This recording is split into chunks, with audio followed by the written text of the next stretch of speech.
Good morning, good afternoon, or good evening, whatever time it is that you're watching this video. Thanks once again for clicking on the PenBoyRoy Fountain Pen Review channel.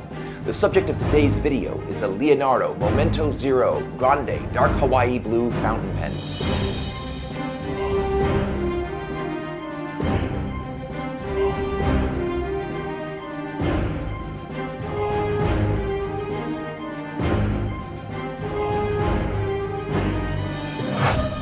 Before I get started with this review, I just want to announce that I have started a new podcast. It's a lot of fun, and although not fountain pen reviews, it's fountain pen related. Make sure to check it out on iTunes or on Podbean.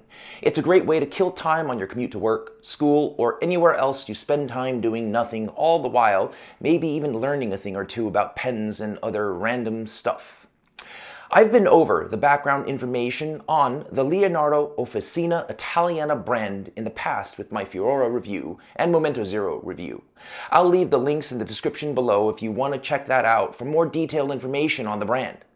As for the Momento Zero Grande, just know that this is a Momento Zero on steroids.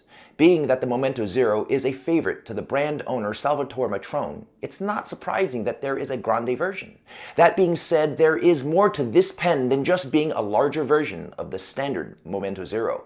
There are customizations and tweaks made to the design that make this pen stand apart from its smaller brother, even other pens of other brands. What are those differences? And do they make this pen worth its cost? Stay tuned and find out. That's all I have for the background information. Moving on to the neutral zone. Those elements about the pen that are either good or bad, or can be good or bad, depending on you. The nib is a number 6 size 14 karat gold nib made by Bach. It's stamped with the brand logo, Leonardo Italy, the gold content, and finally the nib size. This one is a fine. The feed is a custom ebonite cut feed. The nib and feed are friction fit into a fixed nib unit housing. The section is a pronounced beer bottle shaped section that has rather pronounced angled pitches. The section threads are part of the section, and attached to the section is a custom piston converter that holds a boatload of ink. The piston knob is a custom rod with the brand markings all over it. The section screws into the inner threads of the barrel. The outer part of the barrel threads also have threads for capping.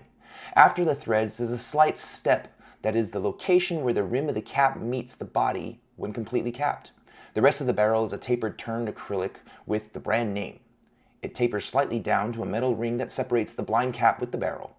The end of the blind cap is slightly pointed and is removable for filling via the back end. Like the other models Leonardo offers, this pen can also be filled in the traditional manner by removing the section. The cap is the same acrylic as the barrel and has the same pointed end that the barrel has. The clip is familiar wheelbarrow styled clip with a flat-sided wheel at the end to enable easy pocketing. The center band is a 3-ring center band with strips of acrylic in between them. The pen was packaged in a branded black cardboard box. Open that up, you have a brushed-looking clamshell box. Open that sucker up, you have a nice ensemble of fountain pen virus joy, starting with your pen and an included bottle of Leonardo Officina Italiana ink. Also included are some information cards, a booklet, and a card informing you that this pen is made in Italy in the event that by now you were too dumb to figure it out yourself. That's all I have at the neutral zone. Moving on to the good. Those elements about the pen that are good. Yeah, this pen writes. Not just good, but friggin' great. I know in the past there have been issues with the quality control regarding how the nibs write.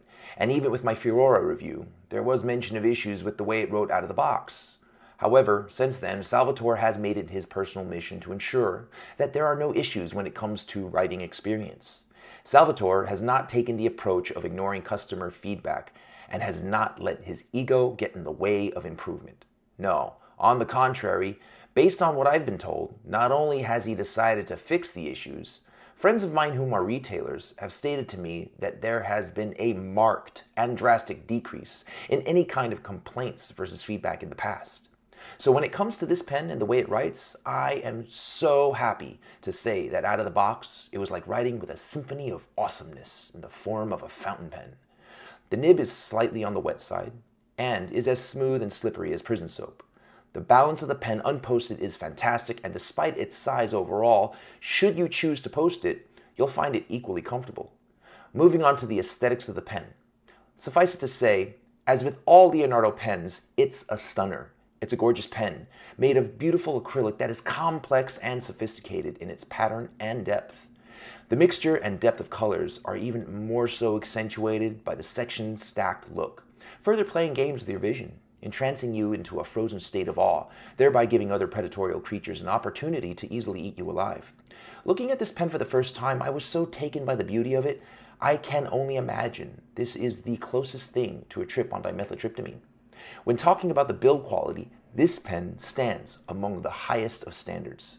There was nothing in the way of imperfections or flaws that I could find, and believe me, I find them if they're there. That's all I have for the good. Moving on to the bad. Let's talk coin. This pen has a list price of $549 here in the US. In my personal opinion, while that is a pretty penny, I'm inclined to say that in the grand scheme of things, when it comes to pens of this pedigree, it's actually not a bad price. In fact, there are many that would say that the price of the Leonardo pens in general are underpriced, particularly when you hold them up against a diet of other heavy hitters such as the Pelikan M1000, the Squibo, the Pineider Arco, the Montegrappa Mia, or even the famed Mont Blanc Meisterstück 149.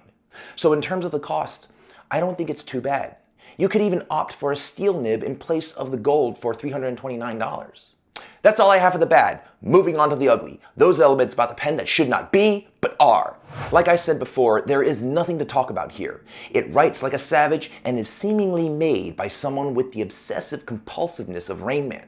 So the only thing ugly here is me. That's all I have for the ugly. It's high noon. Decision making time. Should you or should you not pull the trigger on the Leonardo Momento Zero Grande Dark Hawaii fountain pen? Like I said before, for what you're getting with this pen, the cost is not unfair. It's a lot, sure.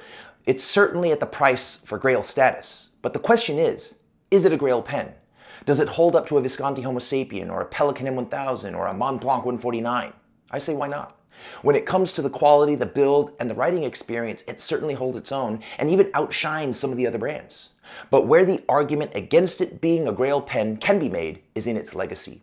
As much as I love the Leonardo brand, they don't have the history that the other brands have, and as a result miss out on the name brand brute force of a Mont Blanc or a Pelikan to be able to charge $1,000 for a pen. Oh wait, that's right. The Momento Zero Grande is $549, not $1,000. So you know what? Screw brand name brute force. Let's go with sheer quality pedigree and pull the trigger on this pen. It's worth every penny. That was my review of the Leonardo Momento Zero Grande fountain pen. I hope you found it helpful. Thanks again for watching. Love you guys. Be well, be safe.